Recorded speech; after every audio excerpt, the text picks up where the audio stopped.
Welcome back to an electric show. Eagles 1-4 in their last 5. A.J. Brown not happy. 2 pieces of sound here. It's A.J. Brown after the game and then Sirianni's take on the entire situation. Take a listen. I'm not about to talk. Not to talk today. Can you tell us what? That would be talking. There's nothing to say. Think you'll talk this week? You don't know. I don't want to speak for him, but, obviously we're all frustrated. We're all frustrated right now, especially, coming off that loss yesterday. All right, so here's A.J. Brown this season. He's not talking, but I will point out that weeks 1 through 9, he had 1,000 yards. In weeks 11 through 17, he has a combined 442 yards. And then weeks 1 through 9, he had 6 touchdowns, and now he just has 1. Yeah, he was on pace for a 2,000-yard season. Right. At the bye. And we were like, is A.J. Brown? Yeah. We had conversations like, he should be in the MVP race. Yes, absolutely. All right, so are the Eagles destined for a one-and-done fate? Yeah. And listen, I'm not going to act as if it's impossible they go to Tampa and win, but it is impossible they go further than that. They are the 5 seed. And they are going to be the 5 seed because Dallas is not going to lose to Washington. And so as the 5 seed, they have 3 possibilities for round 2. In Detroit, in Dallas, in San Francisco. That's it. There's no other no matter what, they're in one of those 3 places. Guess what? They get worked over by any of those 3 teams because they have a terrible defense. A terrible defense. So you're going to play Jared Goff in a dome? Good luck. Dak Prescott in a dome? Good luck. Or the Niners, who carved you up and might have broken you mentally a bit because that was kind of the tipping point of the season. That was when it changed.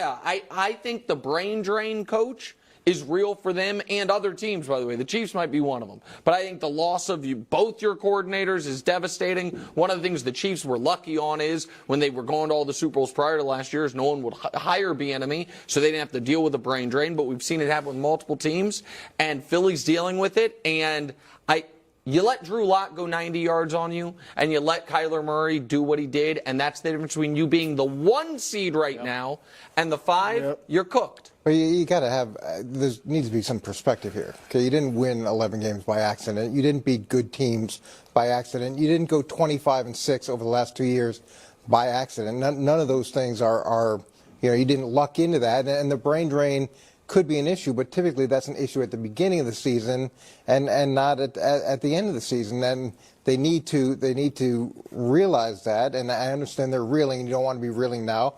But we saw a lot of teams go through periods where they lose 2 or 3 games in a row. And defensively, can we pull up the graph here? So just to be fair on what's happened here.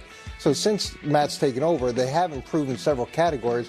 The issue is the running game. Okay, so you go from 6 rushing to 28th, which dramatically changes the time of possession. But they've improved in a lot of these areas. Okay, but they haven't been running the ball as well, and they haven't been stopping the run as well. And the defensive line, which is the strength of this organization, they need to play a lot better. Last year they had 70 sacks. This year they have 41 sacks. That's why the secondary looks the way it does. Can I ask you a quick question on that graphic? And Hubs, I don't know if we can put it back up.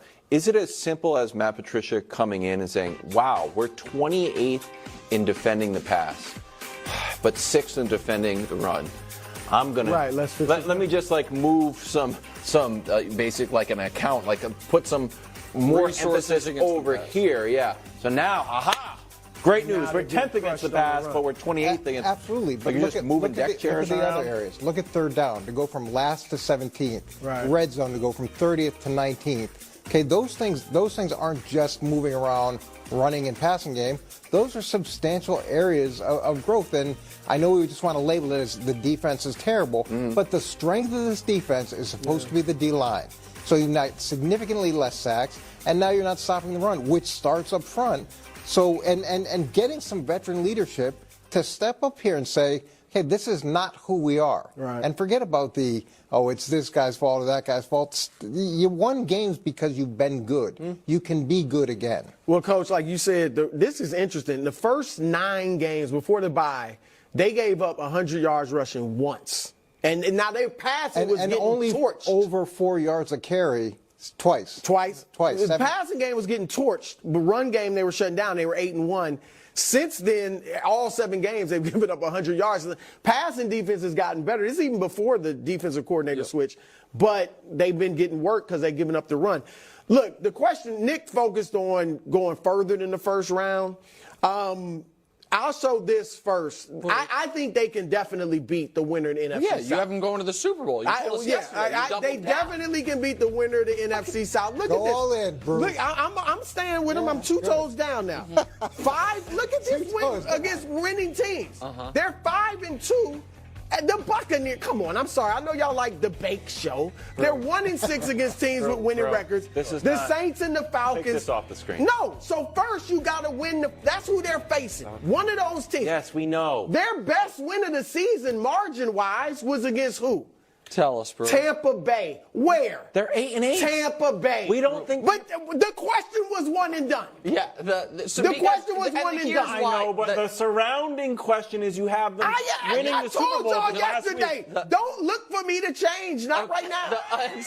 Now, when they face San Francisco in the second round, if that's what happens, then I'll have to put on my analysis. No. I will have to put on my We'll analysis get to that in a minute. and say, okay, We'll get to that. let's see who the because best this team is is. this is Right hard. now, So there's no need. I need to make 2 points quickly, if I may. One is, would Baker beating Bruce's Super Bowl pick? Wow. Now no longer Super Bowl pick, just his Super Bowl representative pick, be the single greatest moment in the history of this show? It'd be pretty good. I think it would be. I think it would be greater Mike than Evans like the goes for only. I don't know.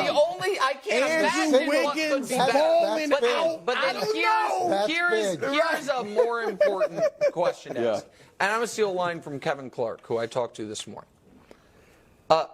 If you close your eyes right now and think of Jalen Hurts' highlights this year, are they on the field or at a press conference? Has Jalen Hurts been are his most impressive moments this season behind a microphone? Because I think they are.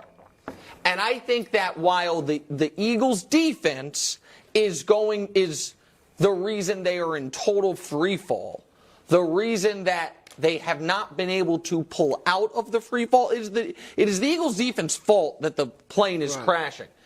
But Jalen's job is to be able to stop the nosedive. Maybe not have the smoothest landing possible, stop the nosedive. He has not played up to that level. And listen, I think he's injured. But the team keeps acting like he's not and calling just playing plays through like it, he's right. not. And so that's the other piece of this is their quarterback this season has looked much, much more like year 2 Jalen than year 3 Jalen, and they need they've been Usually scoring happens points, after you get a though. contract extension. Yeah. Like the pressure, you don't typically play better. I mean, Lamar's a little bit of an aberration there, but typically there's a drawback. Yeah. All right, NFC East is still up for grabs if the Cowboys lose to the one-time Frisky Commanders.